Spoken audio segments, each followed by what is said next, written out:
Regarde, c'est un Art Attack. Regarde, c'est aussi un Art Attack. Et regarde, c'est Art Attack.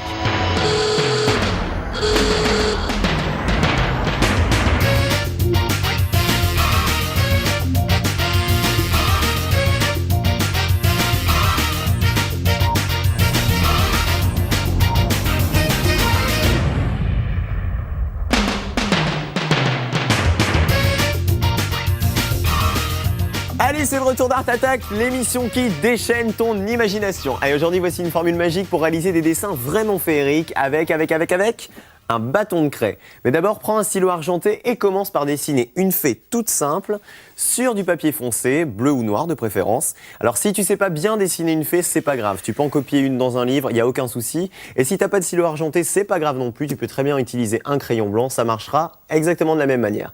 Et maintenant, place à la magie. Avec ta craie, repasse soigneusement les contours de la silhouette de ta fée.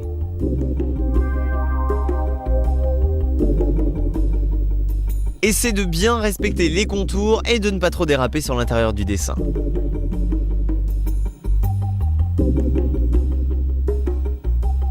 Surtout, prends ton temps.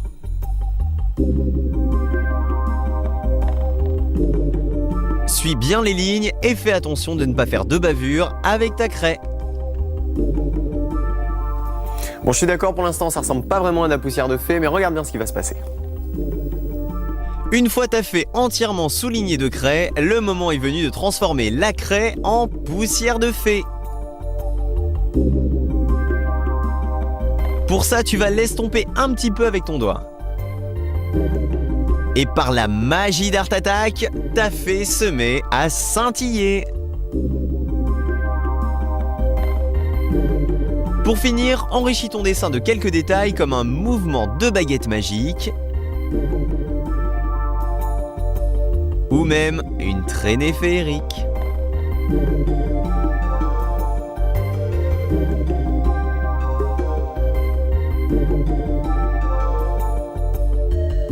Tu peux aussi utiliser ton stylo argenté tout autour de sa baguette magique.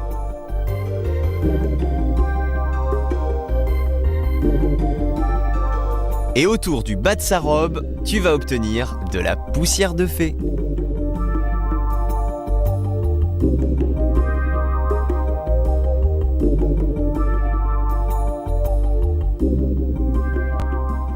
Et voilà ta jolie fée qui vole dans le ciel. Allez, maintenant que tu sais comment faire, à ton tour d'essayer. Oh, quel dessin féerique!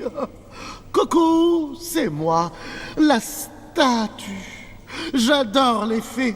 Et une fois que vous aurez maîtrisé la magie du dessin en poussière de fée, vous pourrez vous en servir pour réaliser toutes sortes d'autres dessins enchanteurs. Celui-ci a été fait avec une craie d'une autre couleur. Celui-là avec un papier de couleurs différentes. Et vous n'êtes pas obligé de vous limiter aux fées. Vous pouvez aussi réaliser d'autres personnages extraordinaires, comme ce magicien. Fantasmagorique, non. En plus, ce magicien m'a donné une idée mirobolante. Dessiner ma propre fée, mais pas avec un bâton de craie, avec une baguette magique. Sauf que ma baguette, je l'ai oubliée chez moi, alors je vais devoir faire appel à tous mes pouvoirs magiques pour faire apparaître ma fée sans baguette. Voilà. C'est parti. On y va. Allons-y, abacadabra. Vous pouvez m'appeler Merlin.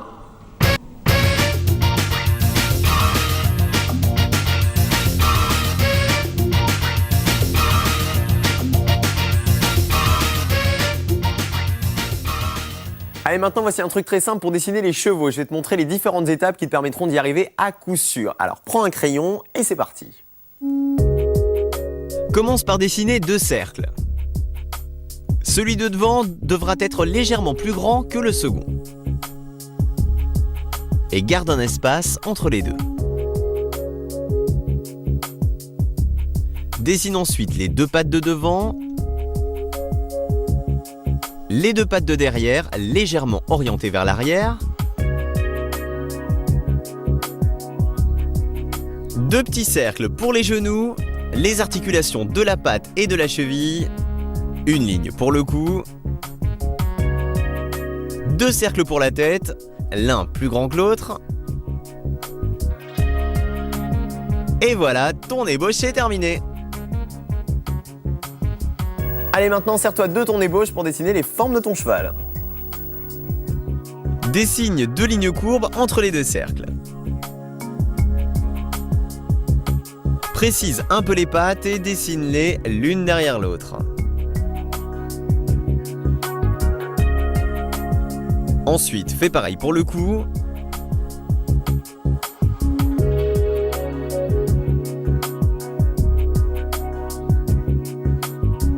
Dessine la tête autour des cercles et rajoute 2 oreilles triangulaires. Dessine une crinière, une queue, sans oublier les sabots triangulaires sous les chevilles,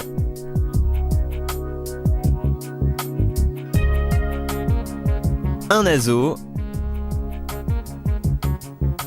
une bouche et bien sûr un œil. Fais-lui un œil bien noir mais laisse quand même un petit point blanc pour lui donner de la vie. Et regarde comme ton cheval commence à prendre forme. Si tu regardes bien un cheval, tu peux t'apercevoir qu'il a plein de muscles. Alors comment faire pour les représenter? Eh bien tu peux te servir de l'ébauche de ton squelette.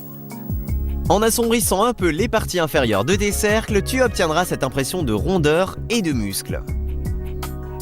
Tu as vu comment les muscles commencent à apparaître? Eh bien, continue à rajouter de l'ombre le long des lignes directrices de ton ébauche. Maintenant, tu peux colorier ton cheval. N'oublie pas d'associer les parties ombrées à des couleurs plus sombres.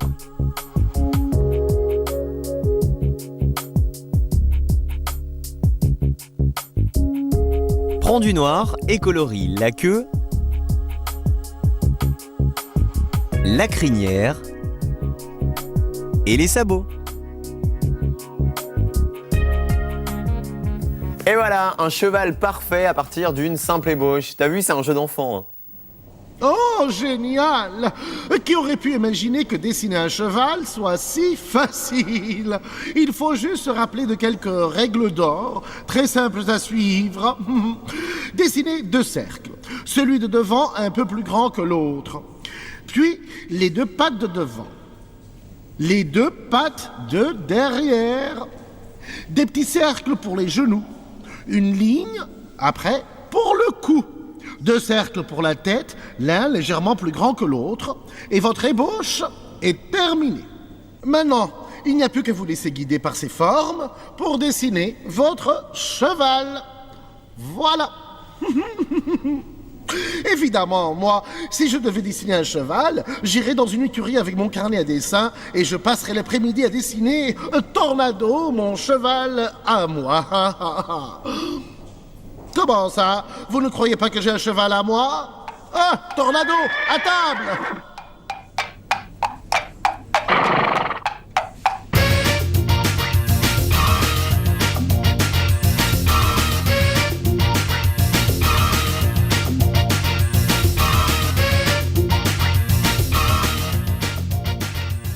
Et bien maintenant que la statue a fini avec son cheval, c'est à mon tour de faire une balade. Alors en attendant, entraîne-toi bien pour de nouveaux Art Attack, car n'oublie pas, avec Art Attack, l'artiste c'est toi. Ciao!